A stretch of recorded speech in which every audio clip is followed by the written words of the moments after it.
Live from WRAL News headquarters in Raleigh, your number one source for local news. WRAL News, coverage you can count on. Another hot day with a chance for some pop-up thunderstorms. I'll show you the timeline for when those storms will start to develop coming up. And an expensive cleanup. Chapel Hill facing multi-million dollars in damages after Chantal. Today, how businesses are getting access to recovery resources. And fighting cancer among firefighters. A new program in Durham designed to do just that. We'll explain how it would work to save their lives. That's very important. So many firefighters doing important work. Thanks so much for joining us here on WRAL News and Fox 50. I'm Chris Levingood. And I'm Michelle McConaughey. Yeah, we are in for a really hot day today. Meteorologist Amy Wilmoth in the WRAL Severe Weather Center.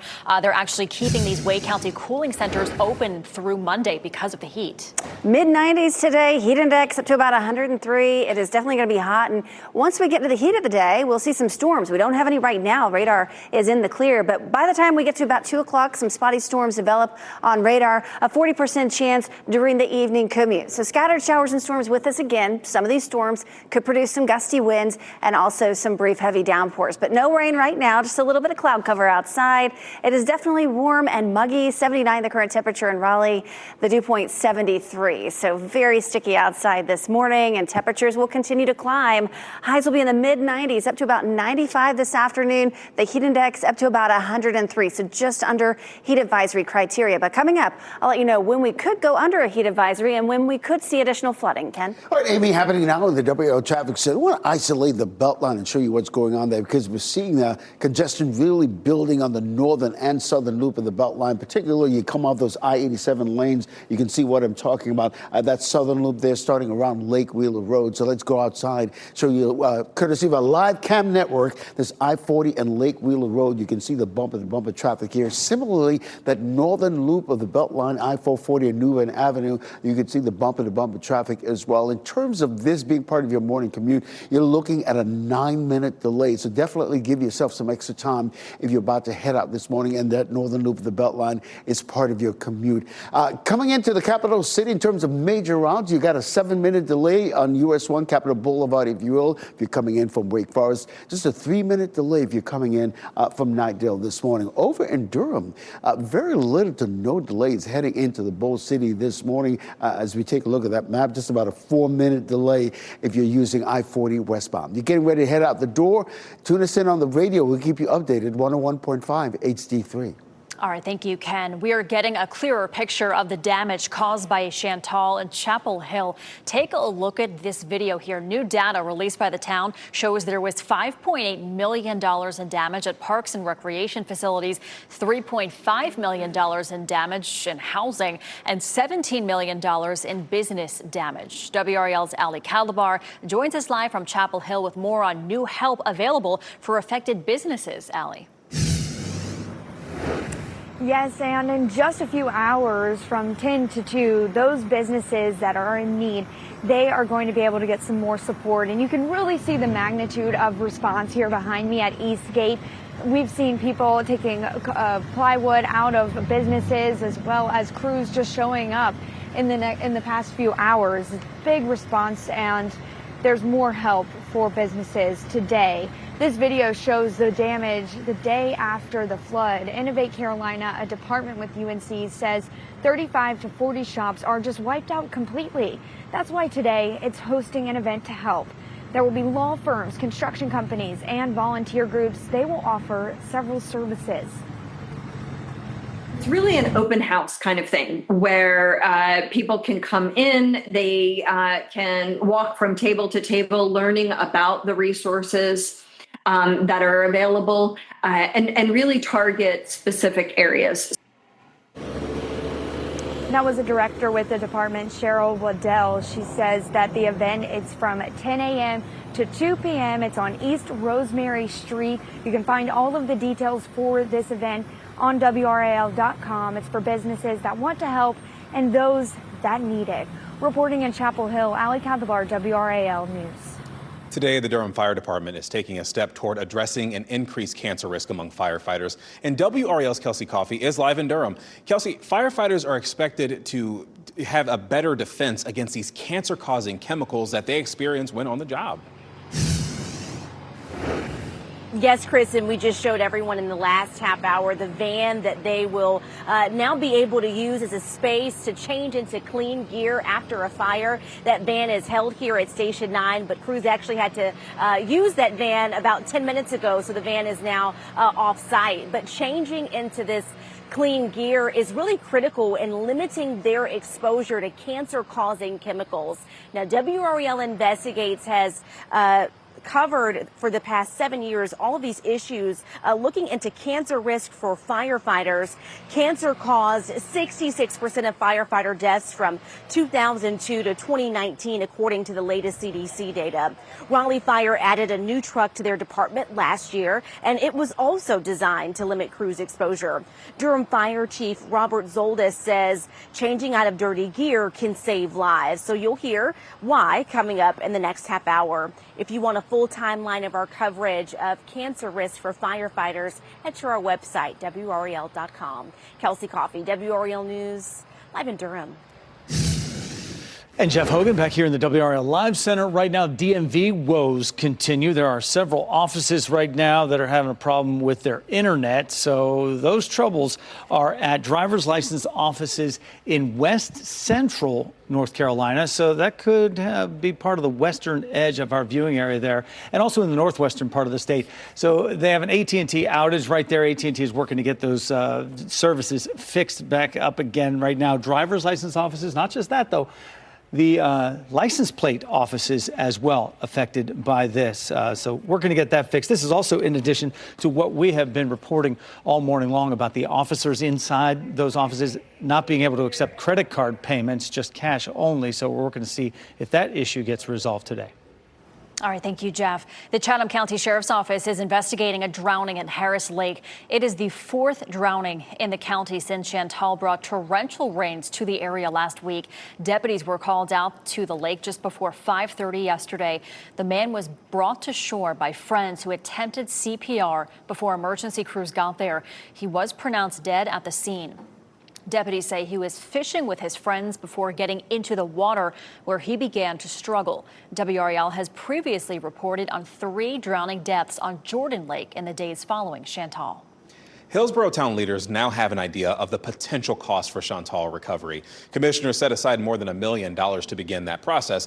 And in Hillsborough, the Public Works is down to 10 vehicles because of flooding at its facilities. Town leaders say they're trying to restore essential services as soon as possible. We just allocated a little over $1 million tonight to cover the cost of vehicles and public work-related expenses, and we hope to be reimbursed for that. Local leaders say they'll also be focused on long-term solutions for flooding prevention.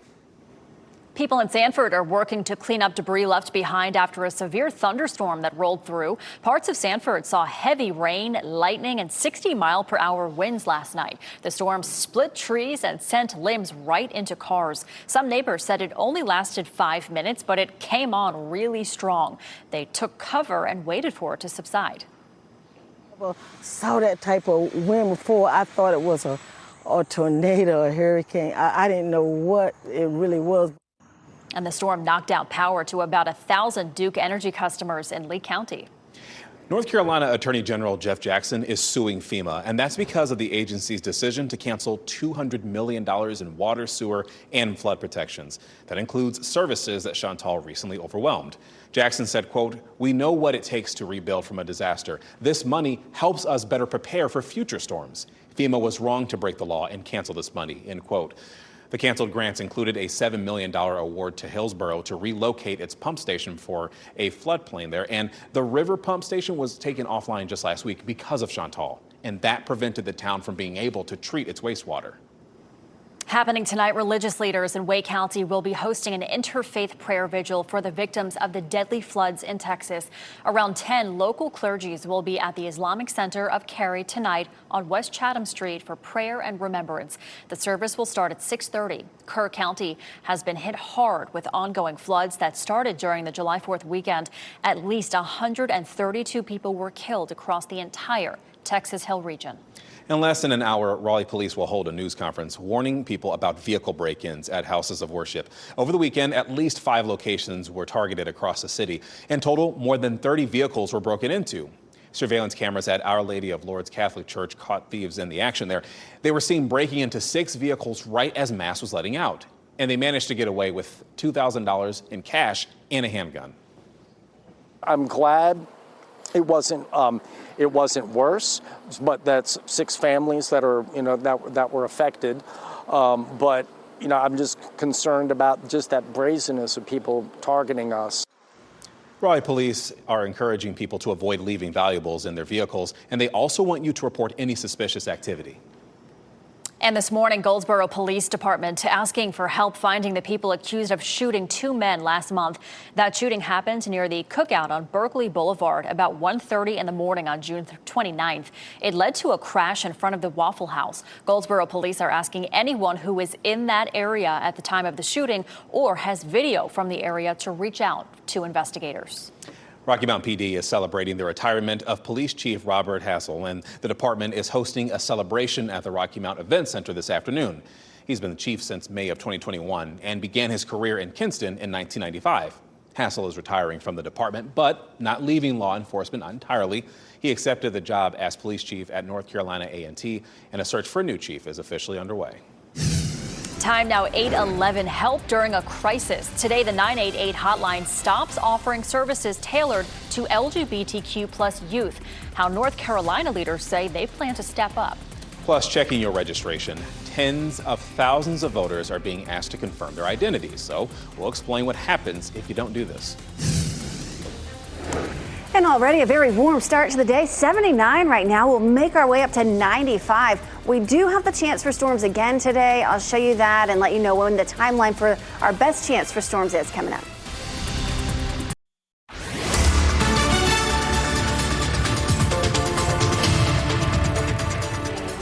Welcome back. You're looking live at Chapel Hill. This view from Top of the Hill restaurant. Nice and quiet out there this morning, but if you're about to head out for a run to get some steps in, just plan for some very warm temperatures. It's 76 in Chapel Hill, 79 in Raleigh, 77 in Garner. It's 78 in Fuquay Varina. So warm, and the dew point's in the 70s as well. 73, so we're in the tropical category, so warm and steamy this morning. And then eventually it's going to get hot this afternoon. For the next few hours, we have very low rain chances, but temperatures will continue to go up. We'll be back in the mid-80s by 11 a.m. this morning. We do have more storm chances, so highs are going to climb into the mid-90s this afternoon, and that will spark some hit-and-miss storms. The timeline for storms today, around 2 o'clock this afternoon until 11 o'clock this evening. I'll walk you through this with Futurecast Plus, who could see some severe weather. I'll show you that map coming up in just a bit, Ken. All right, Amy, happening now in the WRAL Traffic Center. We're seeing the usual congestion building on the Beltline, particularly the southern loop of the Beltline. As we take a live look at I-40 and Lake Wheeler Road, you can see traffic is moving at a slow, rather steady clip. But in terms of that, you're only really looking at a 3-minute delay of that southern loop of the Beltline. You're taking Wade Avenue this morning in terms of getting to Durham. You're just looking at a 1-minute delay at this hour. All right, thank you, Ken. Just hours ago, the U.S. Senate passed a bill that could cut billions of dollars from foreign aid and public broadcasting. Now it's up to the House to pass it by tomorrow's deadline. Republicans are using that deadline to move the package without Democratic votes.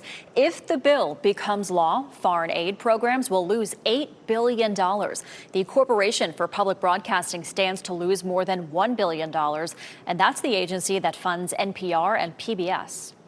The U.S. House is moving forward on cryptocurrency legislation after a long delay on the floor. The vote was held open for a record-breaking 9 hours and 40 minutes. That was as GOP leaders negotiated with conservative hardliners. Some lawmakers were concerned that the bill did not ban central bank digital currency. A meeting at the White House did not appear to convince the hardliners to change their vote initially. They eventually, though, allowed the bill to pass. For years, Wake County school leaders have spent less than they knew they needed on heating and air conditioning systems, and now those systems are falling apart. WRAL reporters Destiny Patterson and Emily Walkenhorst, they worked together to find that the costs are now higher than ever. The consequences are keeping more kids out of school. The board has deferred maintenance for years, and that totaled $200 million last fall. Technicians, they're also becoming harder to find and commanding higher pay. Dollars that could or should have gone to maintenance and operations were not. They were spent in other areas.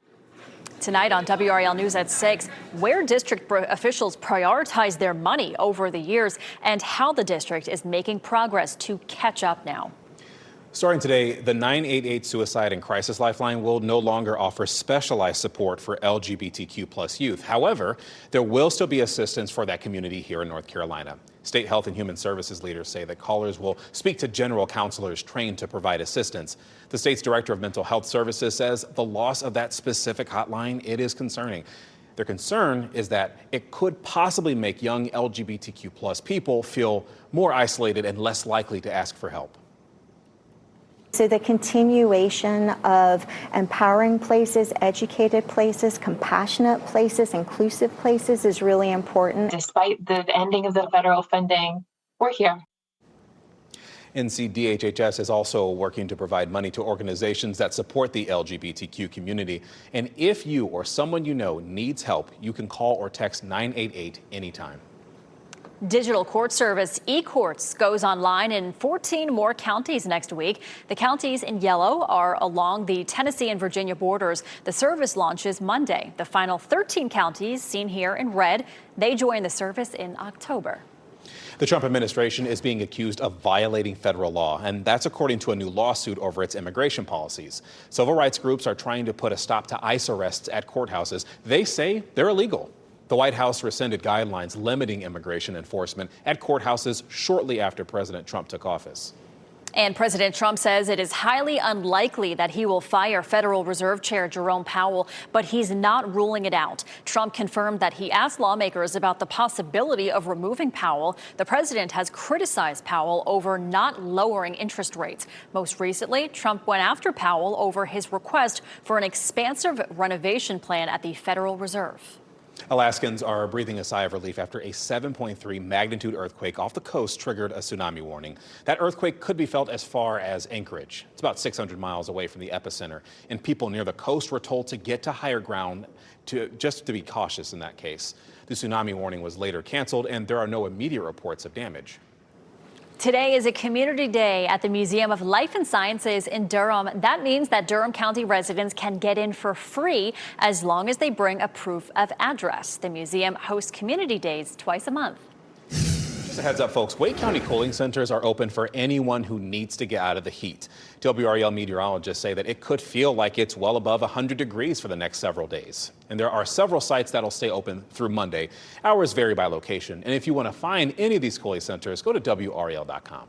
Yeah, those cooling centers are going to be crucial for people who need them over the next couple of days. Meteorologist Amy Wilmoth in the WRAL Severe Weather Center. Not only are we dealing with the heat, but storms as well. That is right. We have the southerly flow continuing, bringing us moisture from the Gulf and also from the Atlantic. The southerly flow is going to heat us up, and it's also going to bring enough moisture for some more storms today. Our northwestern counties under a level 1 out of 5 severe risk today. So some isolated severe storms, with the biggest threat being some strong damaging winds. We should stay dry for the next several hours, but by about 2-3 o'clock this afternoon, we'll notice some storms develop on the radar. We'll have some scattered showers and storms on and off throughout the day. This will be during the evening commute as well. And then by about 11 o'clock, midnight tonight, we should see things settle down. As we head into tomorrow in the morning, it's a dry start to the day, and then we head into the afternoon and evening hours. Clicker's not really wanting to behave this morning. Scattered showers and storms are possible again in the afternoon and evening tomorrow as well. So it's more of the same. It's a very summer-like weather pattern with storm chances each day, and temperatures are going to get hotter and hotter. It's a 50% chance for some storms on Friday and Saturday. It's a 40% chance today. So our highest rain chances will be Friday and Saturday, still a 40% chance on Sunday. This is a live look at RDU. Some low clouds here. At 8 o'clock, they're reporting a little bit of fog, but I don't see any visibility issues out there right now. It's currently 79 degrees. Hour by hour today, we will have storms develop again this afternoon and this evening. It's also going to be a hot day, 95 for the high temperature. When you factor in dew points in the 70s, the heat index will make it feel more like 103. Now, once we get to tomorrow, I think the heat index could approach 105, 106, and that will be the case Saturday as well. So we could have some heat advisories for Friday and Saturday, some pretty big heat for the upcoming weekend. We also have the threat for some flooding for the next few days. I'll show you who's under the risk for some medium flooding coming up in just a little bit, Ken. All right, I mean, happening now in the WRAL Traffic Center. I want to isolate the Beltline because many of you use that to get to and from work or assignments. We're seeing the usual morning congestion building on the southern loop of the Beltline, starting around Lake Wheeler Road. Also, coming off those I-87 lanes, that northern loop of the Beltline, we're seeing that heavy congestion building as well. So let's show you what you can expect as you're about to head out this morning. This I-40 and Lake Wheeler Road. Traffic, actually, even though it's congested, it is moving at a nice steady clip on that southern loop of the Beltline. Similarly, on the northern loop of the Beltline, we're seeing the same scenario playing out as well. The traffic is moving rather swiftly, but to that end, you're just looking at a 4-minute delay. If you come out those I-87 lanes over the Wade Avenue, you're looking just at a 4-minute delay. As far as other routes coming into the capital city, here's what we're looking at this morning. Very little to no delays. It's about a 5-minute delay if you're coming in from Wake Forest this morning. All right, thank you, Ken. Still ahead, healthy summer snacks. 5 on your side is figuring out which kids' snack bars are actually healthy. And back to school costs. New data shows how much parents are willing to spend on sending their children back to class. So we'll explain just how people are offsetting the higher prices.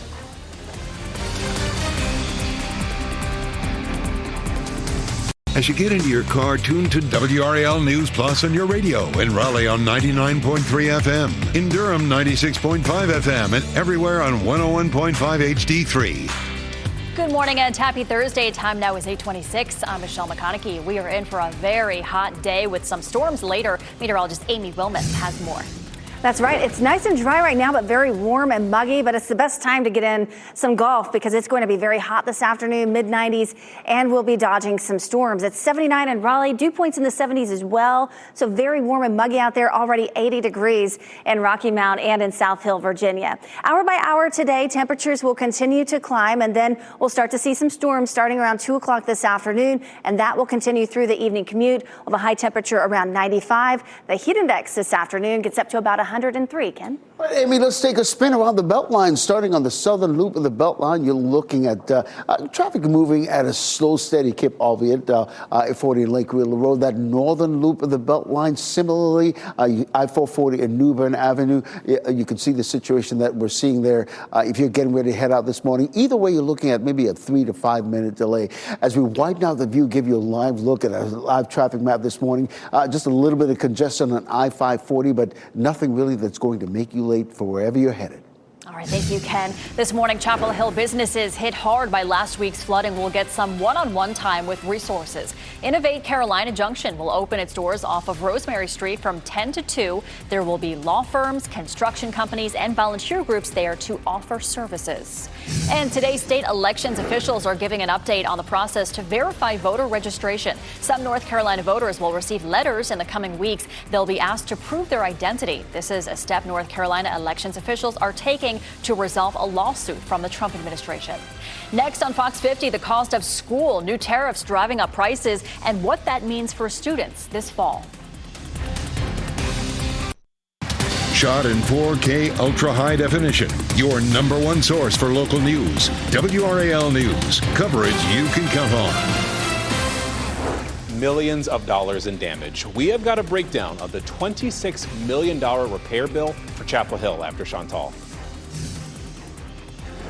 And hot temperatures today, high heat index values, and the potential for late day storms. I'll show you the hour by hour storm timeline coming up.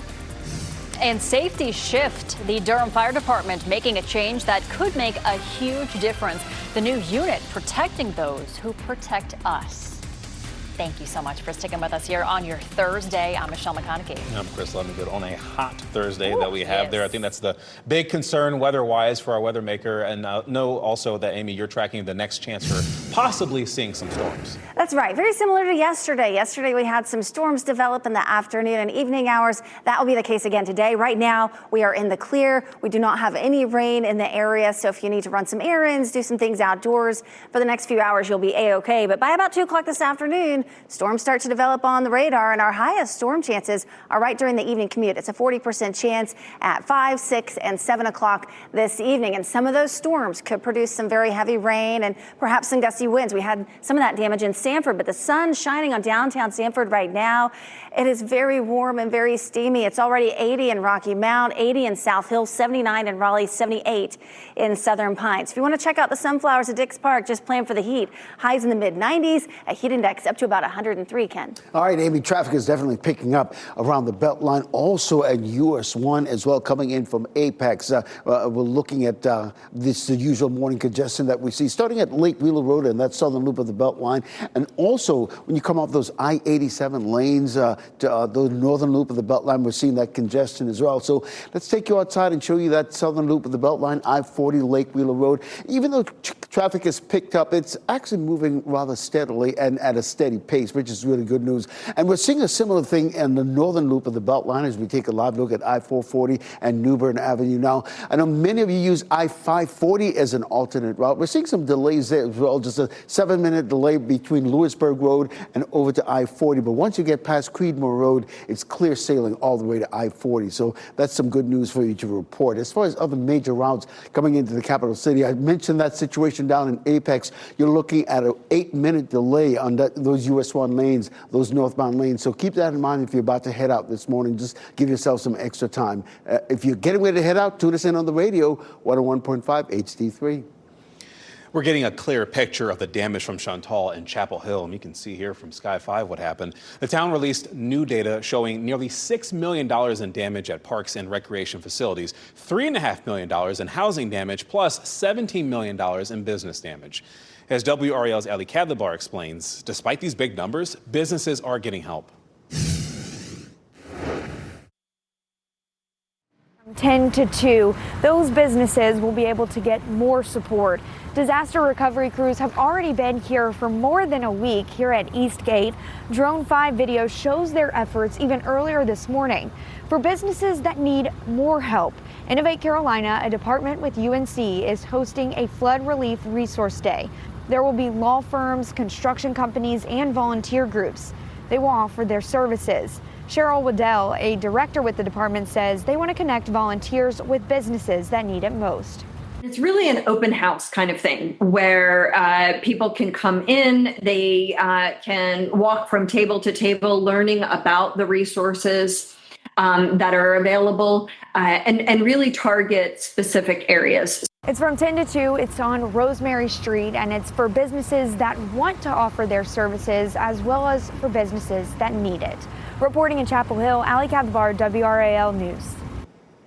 Well, in Durham right now, this is a live look where today the fire department will take a major step to protect firefighters from cancer-causing chemicals. WRAL's Kelsey Coffey shows us how a new unit will help reduce cancer risks for first responders. The Durham Fire Department will start using this new van for crews to go inside and change into clean gear after a fire.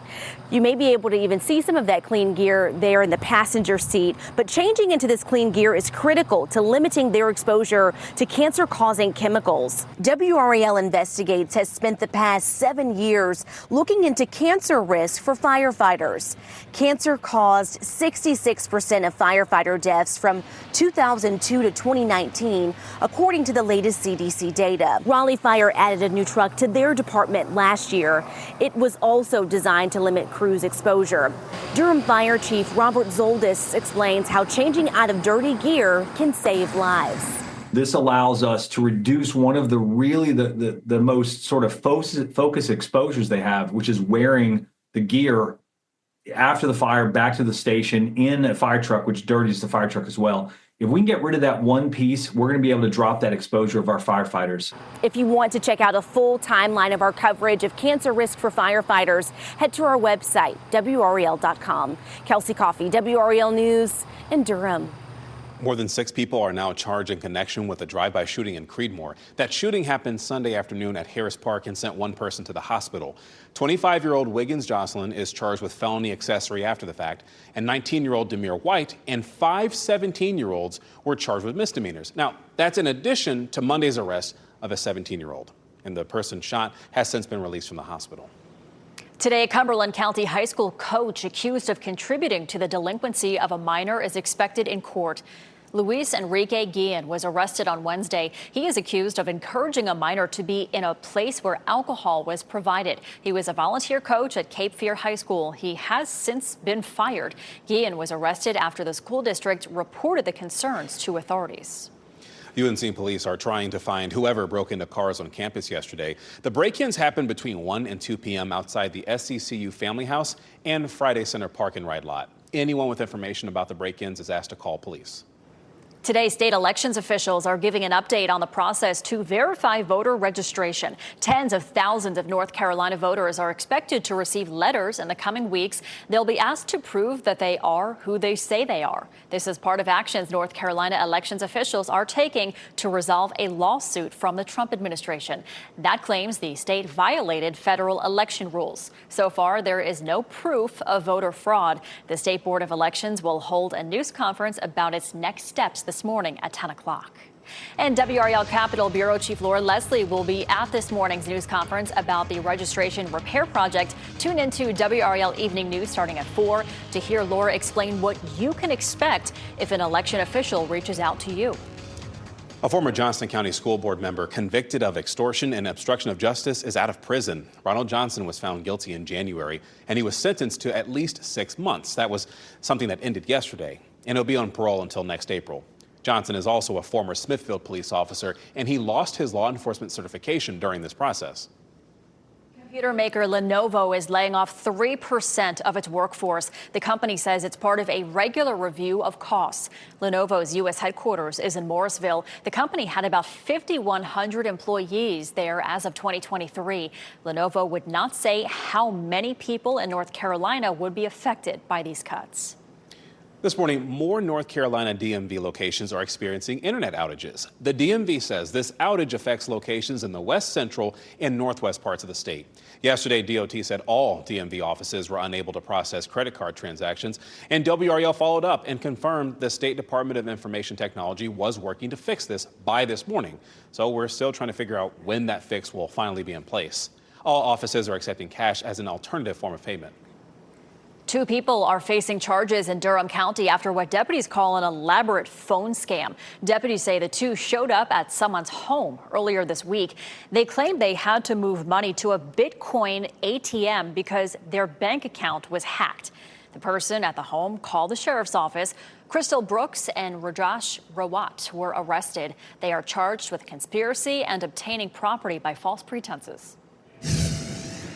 18 to vote in the U.S., used to be 18 to vote in the U.K., but a landmark decision today changes that in the U.K. Now 16 and 17-year-olds will be able to vote in the next general election in the United Kingdom. Last year, they pledged to lower the voting age to 16. Scotland and Wales already do it. And now it's happening in the U.K. with British Prime Minister Keir Starmer saying 16 and 17-year-olds are old enough to go out to work. They're old enough to pay taxes. Well, now they can vote. Conservatives questioned why 16-year-olds will be able to vote but not marry, go to war, or be elected themselves. Now, the Reform Party there is against lowering the voting age, but the Liberals say this is a no-brainer. And so it is. 16 to vote in the UK now. That is a significant development for that area. All right. Thanks, Jeff. A Manhattan federal prosecutor who worked on Jeffrey Epstein's case was fired. Maureen Comey was let go from her job in the Southern District of New York, and that's according to several sources. She's the daughter of former FBI Director James Comey. President Trump fired him during his first term. But as for why Maureen was fired, well, that has not been announced. In Texas, Uvalde County and its school district must release public records from the Robb Elementary mass shooting. An appeals court in Texas made that ruling, and the court found the county and the school district violated the Texas Public Information Act. They're accused of improperly withholding critical documents from the government, or the public, I should say. And the public records include body cam footage, 911 calls, radio logs, emails, and text messages during the shooting. Still to come, sticker shock season. Parents are getting ready for back-to-school shopping, and they could be in for a surprise. $8 here, $5 for a folder, $3 for a pack of paper. You know, it all adds up. Yes, it does. Next, the changes families are making to save money. Plus, scrutinizing summer snacks. Consumer Reports looks at the top snack bars for kids to determine which ones are actually healthy. And as we head to break, a live look at White Lake this morning. Another chance for storms later. Meteorologist Amy Wilmoth will explain when to expect the highest chance for rain. And if you're seeing breaking news, you have a story or a tip or have videos or pictures of weather where you are, please report it to us. Go to WRAL.com/report it.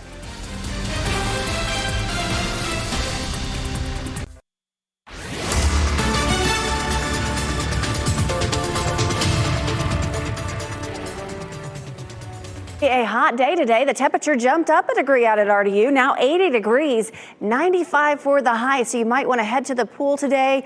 The heat index will be around 103, although you'll have to dodge some storms later on today. Ground crews working on the lawn here at the TV studios in the WRAL Azalea Gardens. Beautiful out there. They've had a lot of rain as of late. 78 in Holly Springs right now. The dew points are in the 70s, so it's very steamy outside. And the high dew points, that's why it's going to feel even hotter this afternoon with the heat index up to about 103. So for the next few hours, very small rain chances, but it will be warm. Now, we do have the chance for some flooding in the next few days. I'll show you who's under that threat coming up. Ken? All right, happening now in the WRAL Traffic Center. Let's isolate the Beltline because we're seeing the usual congestion building at this time of the morning on the northern loop of the Beltline, as well as the southern loop of the Beltline starting at Lake Wheeler Road. Let's take you outside and give you a live look at what we're talking about here. This is what it looks like on the I-40 and Lake Wheeler Road.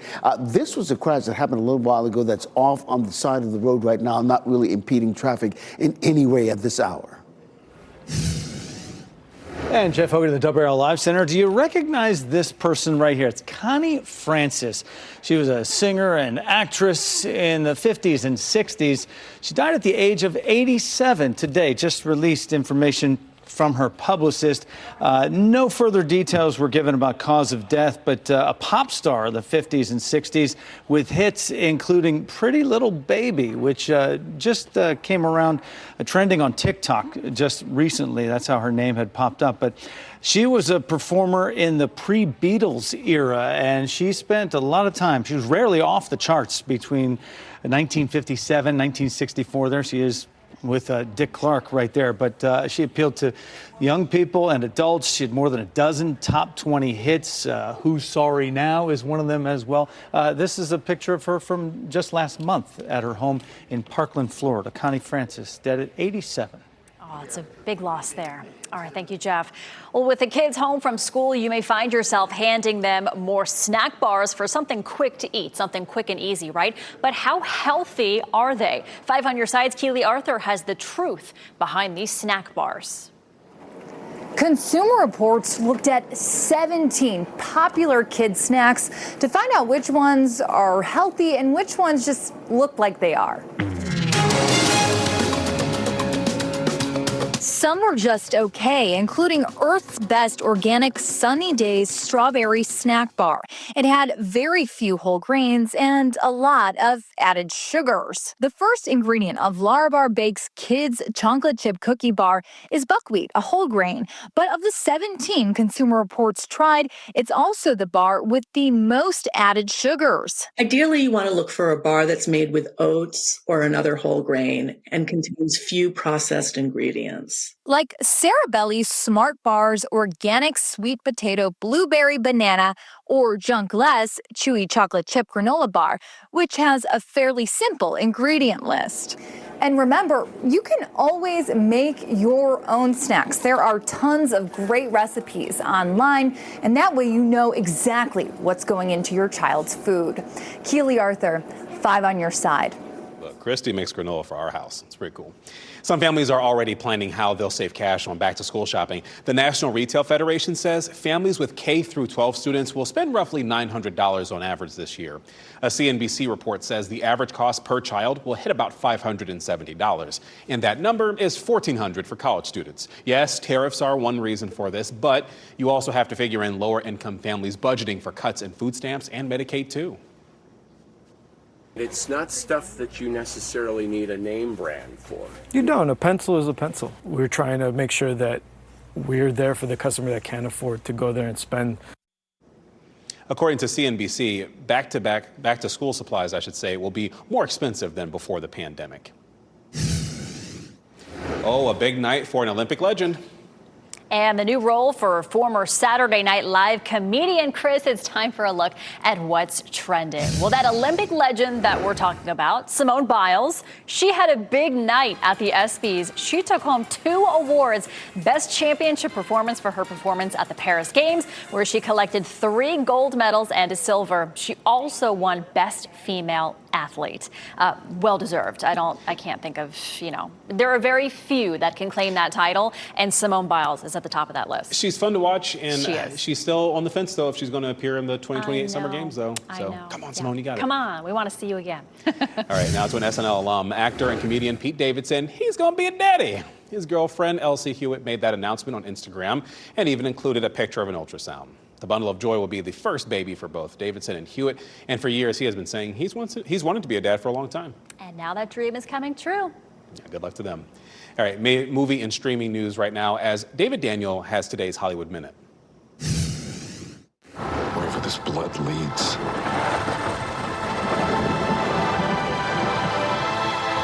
I need you to fight one last time. Here's your first look at the 5th and final season of Stranger Things. Our heroes are united, but their town is under military quarantine.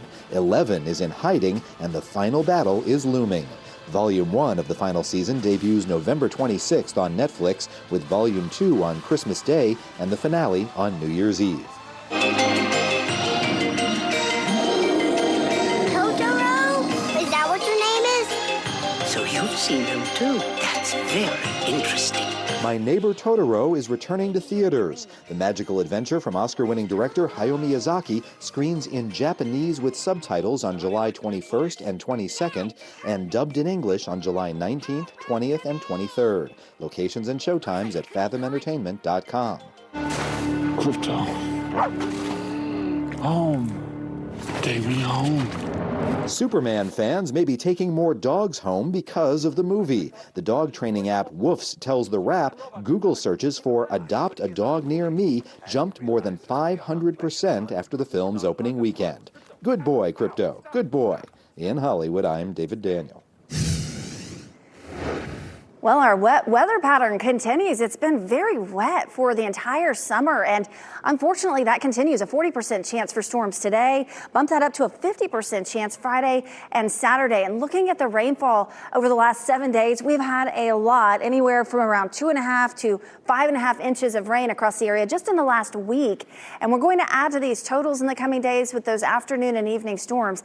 This is the rainfall potential through Saturday. The northern half of the viewing area, anywhere from about a 1/2 inch to 1 inch of rain, maybe even a little bit more in spots. Southern counties about 1/4 inch expected. So we do have the chance for some flooding. Today, it's a low end risk for the northern part of our viewing area. This same area in a level 1 severe threat for today. Now tomorrow we are considering a weather alert day because it's going to be very hot. We'll likely have a heat advisory and we could have some flooding rains. The area shaded in yellow has a medium risk for flooding. We're also considering an alert day for Saturday. The triangle and points to the north under a medium risk for flooding with that 50% chance for storms. And the ground is just so saturated that we are concerned that we could have some localized flooding across the area over the next few days. 80 already right now in Raleigh, the dew point 74. We're going to climb into the mid-90s this afternoon with some of those scattered showers and thunderstorms. But when you factor in those high dew points, it's going to feel more like 103 today. Now Friday, we could have a heat advisory, 97 for the high, a heat index of 106. 95 on Saturday, a heat index of 105, a heat index of 105 on Sunday as well. So heat advisories are possible through the weekend. It gets better on Monday with a heat index of just 100. Still very hot though. So storm chances are going to continue. We do have some good news though in the forecast. Our storm chances start to go away as we head into Tuesday and Wednesday of next week, and a little bit cooler with highs back in the 80s Tuesday. All right, thank you, Amy. And before we go to break, here is a look at your winning NC Education lottery numbers. We'll get another check on weather and traffic next.